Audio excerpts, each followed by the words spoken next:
Welcome back to Briggs on Books, our international talk show where we talk to authors and also we talk to people who help get authors published. There's so many steps that many aspiring authors don't know about yet, but you're going to find out as you go through this. But there's people who can help you get through the steps of getting your book published.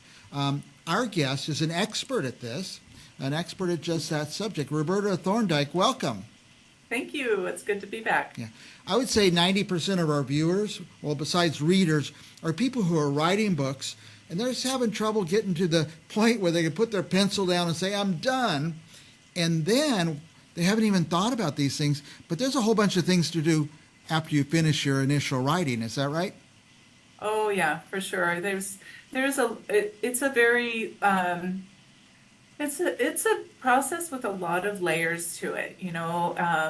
Authors who are writing fiction or even nonfiction know that you're going to go through that manuscript several times. You're going to have a first draft. You may have up to 5 drafts by the time you're done with your own self-editing, which is crucial. You want it to be just what you're wanting it to sound like and get your story through, right? And then you've got alpha readers, beta readers. You've got developmental edit, maybe book coaching, depending on how new an author is at it. And then after you've gotten your feedback from the beta readers or critique partners, then you're going to go through that again, go through your manuscript again, kind of apply what they've told you to do or advised you about. And then you'll be ready to start looking for an editor. Although I will, just one caveat is that you don't want to wait too long because editors can be booked out months in advance. Yeah. And so you want to start shopping for an editor early so that you can find the right fit. It's a really important and special relationship between author and editor. And so you want to get with somebody who can help you determine what level of editing you need. And that you've got a good connection, that it's a good fit, because it's really important. So you want to start that process early so that when you are ready, when it's time to hit that send button to your editor, that your editor is available to help you. Yeah.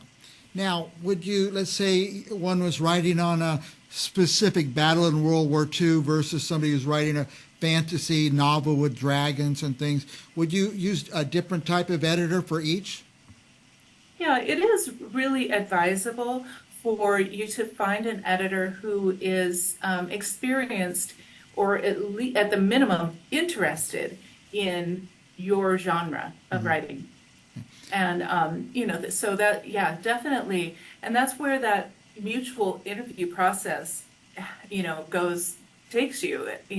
I call it a discovery call, and on my website there's a contact form for people to fill out, and we get together and meet via Zoom or Google Meet somehow and talk about their project, talk about them, just really interview each other to make sure that we're a good fit.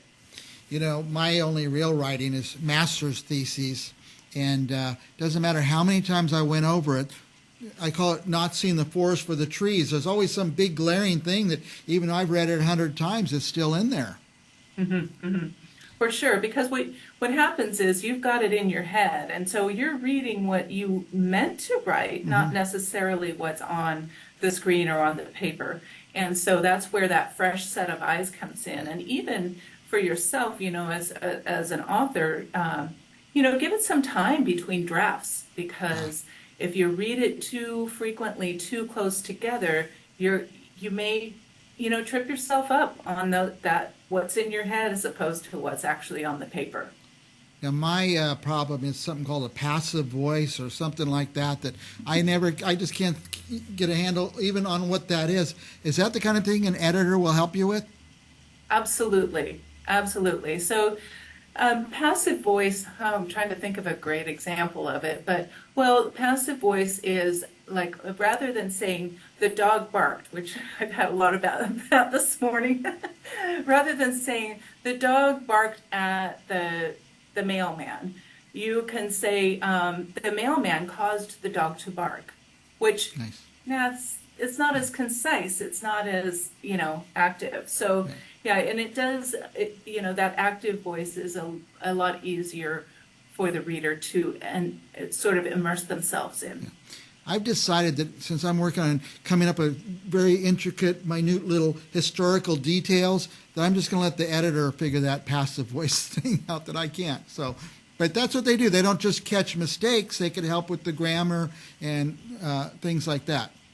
Oh, absolutely. And as a copy editor, especially for historical fiction and political things, those kind of titles that I've worked on, definitely a lot of fact checking. You know, I make sure that every name is spelled consistently and is the correct name. I make sure that the places are the right places, you know, that they're referring to, and that they're also spelled correctly. And so, yeah, it is, the fact checking, especially for nonfiction, is really important. Yeah, definitely. Yes. I didn't know the editor would do all that. Sure. Yeah, a copy editor will do that for you. Yeah. Yes. Very good. But that will be rolled into their fees too. You know, if you've got a lot of wishy-washy information, that's going to cost a little bit more. Now, I always think of a book, a painting. You paint the painting, you put the paintbrush down. That's it. You're going to have that forever. I feel a book is the same. Once you get it to the publisher and it goes out, your artwork is done. And I feel like that's why it's so important to spend some time with the editors and proofreaders as well. Absolutely. I will say that with the advent of indie authors, indie publishing, independent printing companies and such, there's a lot of print on demand. Mm-hmm. And so we've got a lot of books that you find on Amazon actually are print on demand. And so in that instance, an author can easily take the feedback of their reviews that say, wow, there's a lot of typos in this book, and you can get a proofreader to help you out with that and just print a second edition that's cleaner. Yeah, cleaner, might decide on a different cover, things like that. Exactly. We talked about this a little last time you were on, but I read a lot. So, but you go to and I don't mean to name one publisher, but a big national publisher that's been established for years, I find mistakes in their books all the time. So even with that level of scrutiny, errors can still come through. Absolutely. And, you know, that's something that, you know, every author needs to keep in mind. And also, I mean, editors too, we have to give ourselves some grace. We're not perfect, but I can tell you that it is much better to have a pair of human eyes on your work to actually read through it, because you may have words that are spelled correctly, but they're still not the correct word to use in that instance. And so, it does happen. And that's where we just have to kind of sometimes extend a little grace, and then sometimes maybe put it in the reviews, because that's important to the authors, that their books are, their stories are free of that distraction, you know. I just was involved in a podcast about, observing a podcast about the Kennedy assassination, and this national reporter said that, well, John F. Kennedy was the youngest president, which he wasn't. He was the youngest president elected. Theodore Roosevelt was the youngest president. But it's important to readers when they find things that are wrong. It makes an impact on them, and I would imagine you do much better to get it right the first time. Yeah, it's like traveling down the freeway and having a blowout, you know? It really, it'll stop you in your tracks as a reader. Yeah. Now, I tend to write rather dryly, you know, person, dates, facts, and this. I don't have a lot of descriptive writing. Can an editor help with that? Yes, definitely. So a developmental editor is going to just look at the big picture and kind of help with the bones of it, right?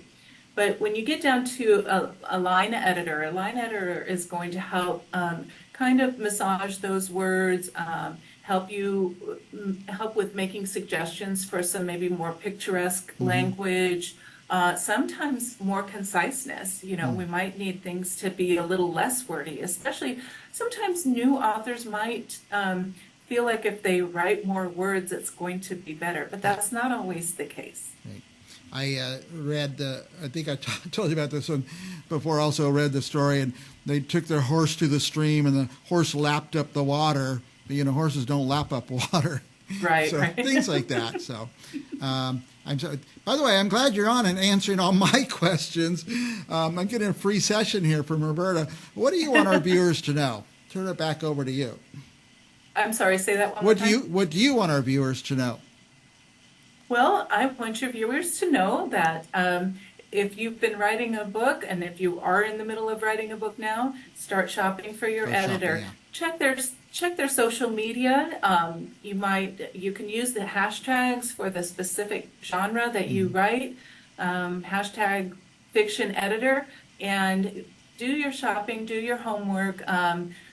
Social media is a great way to sort of vet authors that you wouldn't necessarily want to work with, and so that would be my best advice, is to shop early and contact a number of editors to see that you can get your work on their schedule in the time frame that you have planned. Would you go as far as maybe looking at some of their work, some of the books they've edited? Oh, absolutely. I always have my portfolio available upon request. Okay. Now, is there one social media site that is better for looking for editors and another is Facebook or Instagram or LinkedIn? My personal thought is Instagram. Instagram. That is my personal experience. I've had clients find me through Instagram. LinkedIn is also a good one. I'm not on Facebook, so I can't really speak to that personally, but I imagine that would be a good one also. But I definitely would say Instagram is a great resource for a lot of things. And also, surprisingly, you might find an editor on Pinterest. On Pinterest, which I have not gone to. I do know that when my kids first discovered Facebook, it was their thing, and when their dad and people like that started getting on Facebook, they all switched over to Instagram. They didn't want us to know about it, but Instagram seems to be the way to find people and things and to communicate these days, and maybe next year it'll be something else. Who knows? I know we're out of time, Roberta, but tell me about your website. What would our viewers find at your website, joyful-one-editing.com? It's on the screen. Yeah. Well, you're going to read a little bit about me and who I am and what I am interested in. You'll also find a description of the services that I provide and the pay scale for each service. And as I said, there's that contact form. It's real easy, just a few questions. Fill that out, hit the submit button. It'll get straight to my email, and I'll be back in touch within a day or so. And by the way, your Instagram is joyful_one_editing. And by the way, it's spelled out O-N-E, joyful-one-editing_.